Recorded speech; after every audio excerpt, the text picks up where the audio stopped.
जय मां भवानी। दोस्तों, नवरात्रि के 9 दिनों तक मां दुर्गा की विशेष पूजा अर्चना होती है। ऐसी मान्यता है कि नवरात्रि के दिनों में मां दुर्गा 9 दिनों तक पृथ्वी पर विचरण करती है। अपने भक्तों की सेवा और भक्ति से प्रसन्न होकर उन्हें आशीर्वाद देती है। हम सब उन्हें प्रसन्न करने के कलश स्थापना व व्रत रखकर पूरे नियम से पूजा करते हैं, लेकिन हम सबको पूर्ण फल नहीं मिलता, क्योंकि कलश व्रत पूजा में कोई भूल चूक हो जाती है। क्योंकि पूजा अर्चना करने की पूर्ण जानकारी न होने की वजह से, इसलिए दोस्तों जानते कलश स्थापना के संपूर्ण नियम। उसके पहले दोस्तों, आप चैनल पर नए हैं तो चैनल को सब्सक्राइब कर बेल आइकन प्रेस कर लीजिए, जिससे आपको ज्ञानवर्धक जानकारी यहाँ मिलती रहे। दोस्तों, शारदीय नवरात्रि 9 दिनों तक चलने वाला मां दुर्गा की उपासना का महापर्व आरंभ होने वाली है। नवरात्रि के 9 दिनों तक मां दुर्गा की विशेष पूजा अर्चना होती है।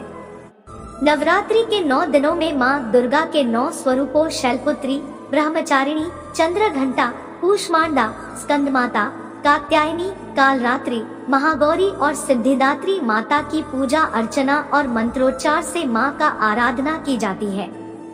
इससे मां प्रसन्न होकर भक्तों को सुख, सौभाग्य और शौर्य प्रदान करती है। शास्त्रों में नवरात्रि पर पूजा और व्रत रखने के नियमों के बारे में बताया गया है। नवरात्रि पर कलश स्थापना का विशेष महत्व होता है। ऐसे में कलश स्थापना करते समय भूलकर भी ऐसी 10 गलतियां नहीं करनी चाहिए। जानते हैं कलश स्थापना के नियम। मां भवानी को मानने वाले वीडियो को लाइक कर वीडियो में कमेंट करें जय माता दी। दोस्तों, धार्मिक मान्यताओं के अनुसार कलश को संपन्न, सुख, समृद्धि, वैभव और मंगल कामनाओं का प्रतीक माना गया है। कलश में सभी ग्रहों, नक्षत्रों और तीर्थों का वास होता है। इसके अलावा ऐसी मान्यता है कि कलश त्रिदेवों ब्रह्मा, विष्णु, शिव समेत नदियों, सागरों, सरोवरों और 33 कोटि देवी देवता कलश में विराजमान होते हैं। नवरात्रि के पर्व पर कलश स्थापना करते समय वास्तु के नियमों मुताबिक ही कलश रखना चाहिए। वास्तु के अनुसार ईशान कोण को ईश्वर का स्थान माना गया है और यहाँ पर सबसे ज्यादा सकारात्मक ऊर्जा रहती है। इसलिए नवरात्रि पर प्रतिपदा तिथि से लेकर पारण करते समय माता की प्रतिमा या कलश की स्थापना इसी दिशा में करनी चाहिए। दोस्तों, शास्त्रों में देवी दुर्गा का क्षेत्र दक्षिण और दक्षिण पूर्व की दिशा माना गया है। इसलिए पूजा के दौरान व्यक्ति का मुंह दक्षिण या पूर्व की दिशा में होना चाहिए।